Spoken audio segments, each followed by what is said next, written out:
Bike চালাচ্ছ, তুমি পারো?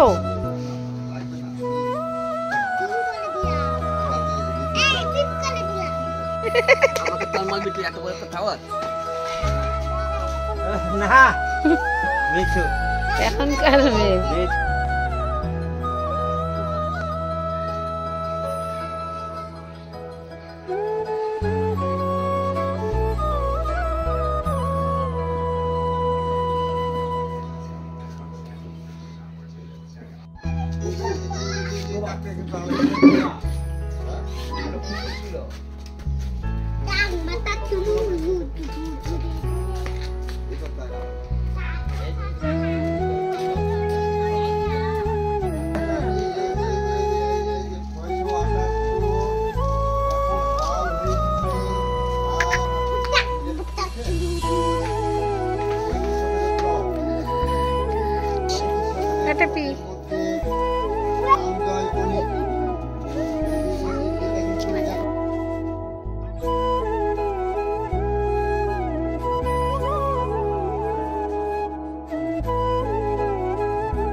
বাবা কাজ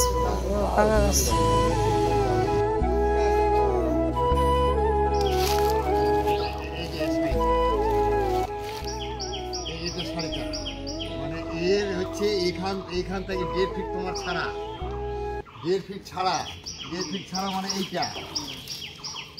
এইটার থেকে এদের এখান থেকে 3 ফিট। এইদিকে দেখো 2-3 দিনের দুধ জড়ো হয়েছিল, গরমে তো সৃজাও দুধ খেতে পারছে না আর আমারও ভালো লাগছে না, তো ছানা করে নিয়েছি। আর হচ্ছে এই ছানাগুলোকে আমি একটু পনির তৈরি করব। আমি মানে কোনোদিন করিনি বন্ধুরা, তো ভুল ত্রুটি তো অনেক থাকবে, তোমরা একটু বলে দিও। জাস্ট ট্রাই করছি আমি। তো এর মধ্যে আমি একটু বেসন দিয়ে দেব যেন ভালো করে মানে মাখা যায় আর কি।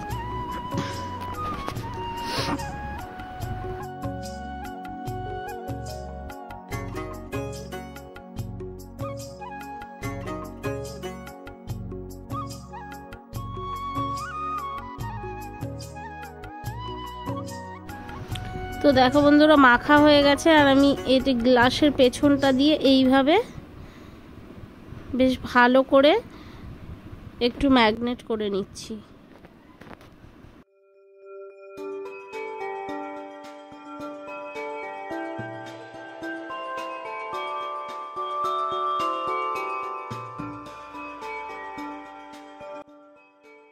তো বন্ধুরা দেখো এটা এরকম করে তৈরি করা হয়ে গেল। এইবার এটাকে নিয়ে আমি ফ্রিজে রেখে দেব।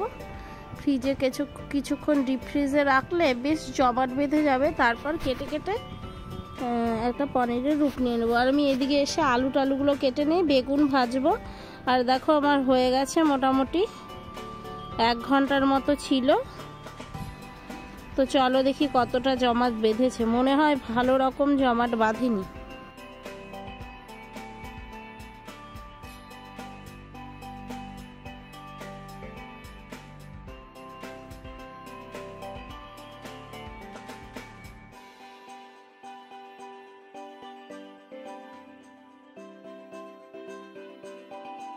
তো বন্ধুরা মোটামুটি হয়েছে, যাকগে আমি আর মেয়েই খাবো। আর মেয়ে খুব ভালোবাসে এই ছানার তরকারি খেতে। তো এগুলোকে আমি অল্প অল্প করে দেখো ভেজে নিচ্ছি। যেরকমই হোক প্রথমবার করছি, একটু ট্রাই করি, তারপরে আমি অবশ্যই ভালো করব আশা রাখছি। এর জন্য রান্না করে রাখবো।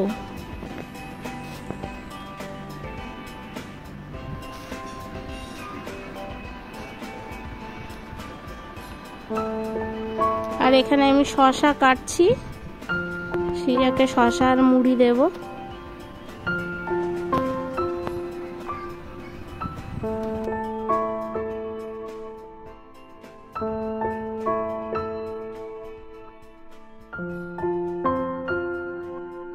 তো চলো এবারে মাছটাকে ভেজে নেই।